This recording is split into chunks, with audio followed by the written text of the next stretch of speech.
May I come in sir? Yes please do. Thank you sir. बैठिए। नमस्ते sir. नमस्ते। बैठिए बैठिए। Thank you sir. आपका नाम रवि सिहाग है? जी सर। रवि, थोड़ा सा अपना परिचय दीजिए हमें, ताकि हम सब आपके बारे में इतना जान लें कि आपसे बात कर सकें। और हम चाह रहे हैं कि आपसे उन मुद्दों पर ज़्यादा बात करें जिन पर आप इंटरेस्टेड है बात करने में। तो आप ये भी बताएं कि किन विषयों में आपकी रुचि ज़्यादा है बात करने में। सर, मेरा नाम रवि कुमार सिहाग है। मैं राजस्थान के गांव तीनडीएम, जिला श्रीगंगानगर का निवासी हूं।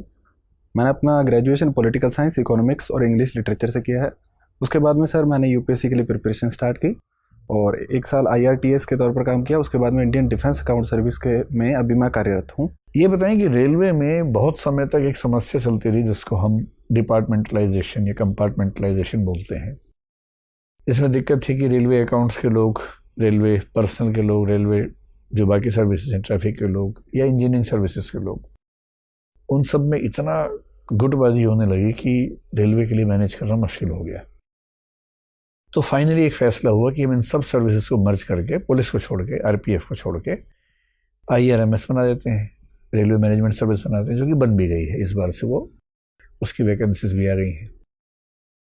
आपको नहीं लगता कि डिफेंस में भी ऐसा कर देना चाहिए? डिफेंस अकाउंट्स, डिफेंस एस्टेट्स और फिर आर्म फोर्सेस हेडक्वार्टर सर्विस, इन सब की क्या ज़रूरत है? अलग अलग एक ही क्यों ना कर दें इन सबको?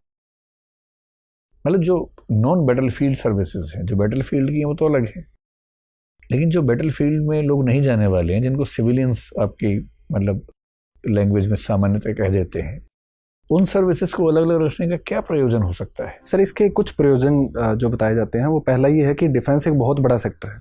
रेलवे भी बड़ा सेक्टर था, लेकिन रेलवे का बजट पिछले कुछ दशकों से क्रमिक रूप से घटा है। तो इस वजह से रेलवे की सर्विस का मर्जिंग किया गया था, क्योंकि सर रेलवे के बोर्ड में सर्विसेज को लेकर काफ़ी टकराहट रहती थी। तो प्रतिभा के आधार पर बोर्ड में चयन नहीं हो पाता था। 1905 से जो बोर्ड चल रहा था उसमें सुधार अपरिहार्य हो गए थे। डिफेंस के स्तर पर सर ये बातचीत चल रही है कि डिफेंस की सर्विसेज को मर्जिंग किया जाए। उसमें एक मुख्य मुद्दा है कि जो अकाउंटिंग सर्विसेज है उनको मर्ज करने का मुद्दा भी शामिल है। उसके अलावा जो स्टेट सर्विस है उसमें भी डिफेंस पर्सोनल्स का कहना है कि उसमें जो डिसीजन लेने की पावर है वो आर्मी पर्सोनल्स को दी जाए, ताकि जो निर्णय हैं वो त्वरित रूप से लिए जाए। सर, इसके आगे जो भी संभावनाएं हैं वो आगे देखनी पड़ेगी कि किस प्रकार। तो आपकी राय में Indian defence account service, Indian civil account service, Indian railway account service, इन सब को मर्ज कर दें और ऑडिट अकाउंट्स को भी शायद इनके सबके साथ मर्ज कर दें, वो ज़्यादा अच्छा उपाय है, या डिफेंस की सर्विसेज को आपस में मर्ज करना बेहतर है? क्योंकि इसका भी लॉजिक समझ नहीं आता। जब सिविल अकाउंट्स है ही आपके पास, उसी कुछ लोग रेलवे में चले जाएं, उसी कुछ लोग डिफेंस में चले जाएं। जब बाकी सारी मिनिस्ट्रीज में सिविल अकाउंट्स के लोग जा सकते हैं, तो इन 2 मिनिस्ट्रीज में ही ऐसा क्या है कि वहाँ अलग सर्विस चाहिए? सर, जहाँ तक अकाउंटिंग सर्विसेज को मर्जिंग करने की बात है, वो मर्जिंग हो सकती है, लेकिन कुछ व्यावहारिक समाधान इसके लिए करने होंगे। जैसे कि सर डिफेंस में जो कोड हेड्स हैं वो बहुत अधिक हैं। इसमें 2 प्रकार के मैनुअल्स हैं, उसमें कोड हेड की संख्या हज़ारों में है। ठीक है। और सिविल अकाउंट्स में कोड हेड कम इस्तेमाल किए जाते हैं। वो तो मर्ज हो जाएंगे आपस में। सर, उसको PFMS के साथ इंटीग्रेट करना इसलिए भी मुश्किल है क्योंकि राष्ट्रीय सुरक्षा का मुद्दा है। और उसमें सर ऑनलाइन करने में डिफेंस सर्विसेज की ओर से कुछ आपत्तियां जताई गई है कि इसको ऑनलाइन करेंगे तो साइबर सिक्योरिटी के फ्रॉड्स हैं, वो जो थ्रेट हैं वो इसमें दिखाई दे सकते हैं। तो अभी डिफेंस अकाउंट्स में आप साइबर लेवल में बिल्कुल नहीं जाते हैं?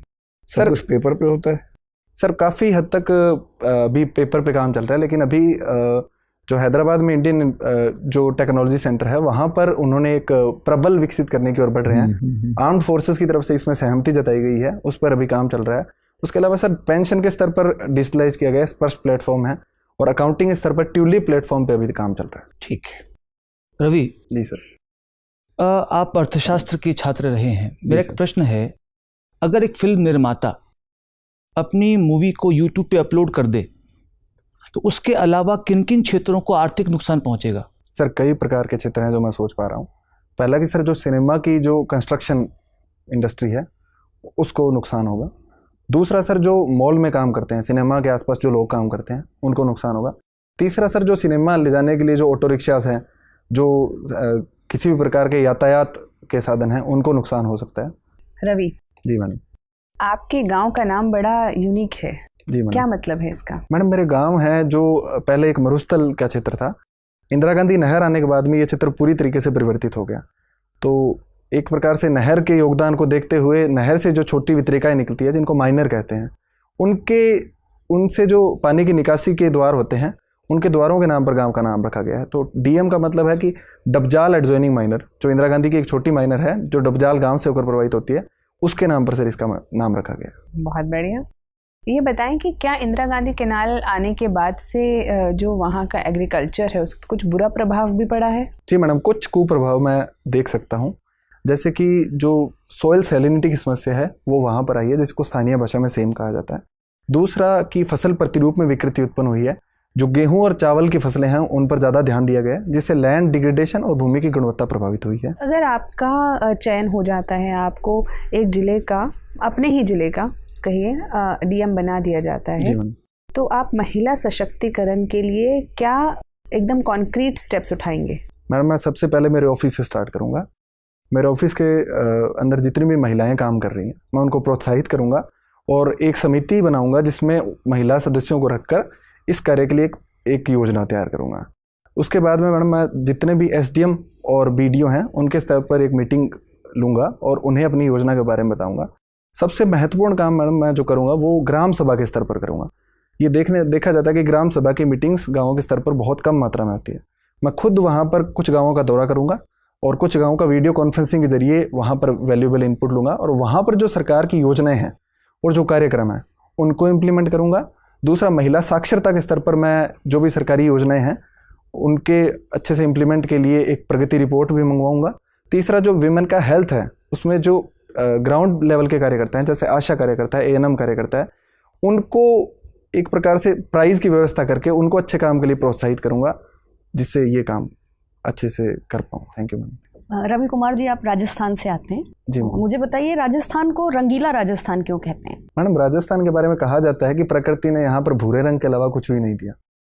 तो राजस्थान वासियों ने इस चुनौती का सामना रंग बिरंगे चित्रों के द्वारा किया है। वहाँ की लोक कला, लोक संस्कृति, लोक चित्र, इस सभी में चटकीले रंगों का प्रयोग अधिक मिलता है, तो इसलिए राजस्थान को रंगीला राजस्थान कहते हैं। अच्छा, जेंडर कलर पेयरिंग के बारे में सुना है आपने? माफ कीजिए मैडम, इस अच्छा, शब्द से मैं परिचित नहीं हूँ। आपने पिंक फॉर गर्ल्स और ब्लू फॉर बॉयज इसके बारे में सुना है? क्यों है ऐसा?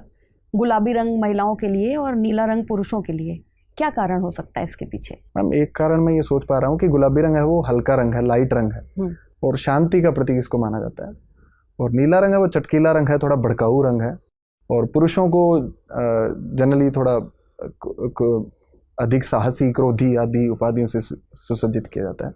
तो एक ये कारण मैडम मैं सोच पा रहा हूँ।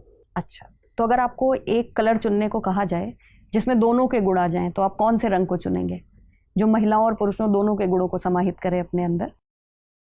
कोई एक कलर?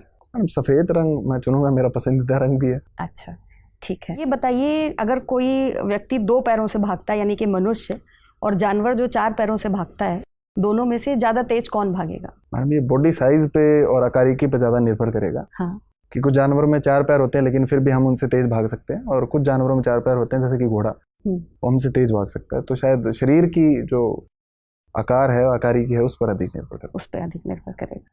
ठीक है। आपको स्मॉल फार्मिंग एक्सपेरिमेंट्स करना पसंद है? जी सर। तो किस तरीके के एक्सपेरिमेंट करते हैं आप? सर, कई स्तरों पर एक्सपेरिमेंट्स करता हूँ। जैसे कोई एक बताइए।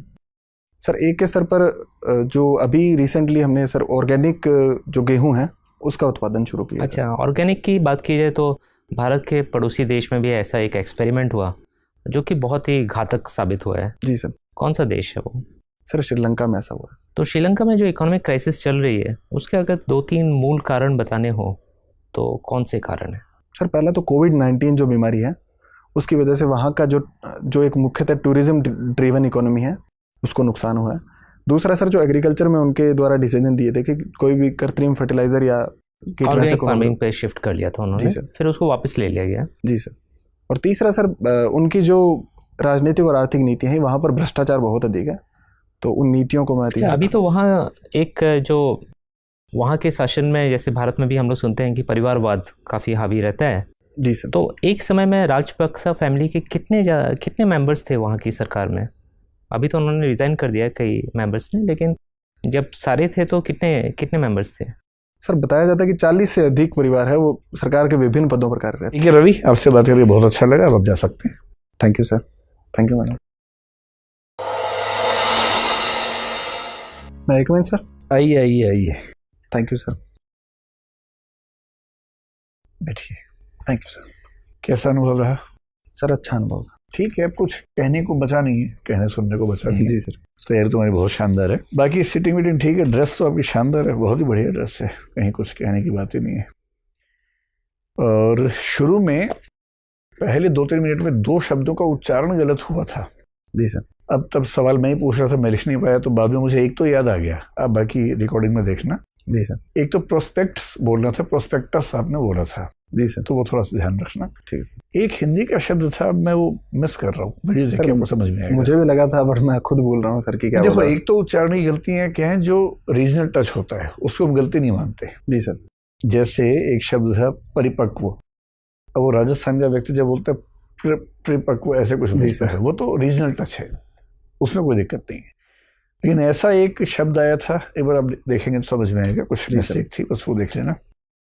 और अपने गांव का जिक्र बहुत अच्छा हुआ, डिफेंस बजट वगैरह आपने बड़ा अच्छा बताया, विमेन एम्पावरमेंट बहुत ही अच्छा बताया, रंगीला राजस्थान, बड़ा मतलब आंसर ऑफ द डे तो वही था कि प्रकृति ने केवल भूरा रंग दिया है, बाकी हमने भर रही है। इतना बढ़िया आंसर दिया, मजा आ गया सर। ये आज ही हम लोग डिस्कशन कर रहे थे इस आंसर को। अरे वाह।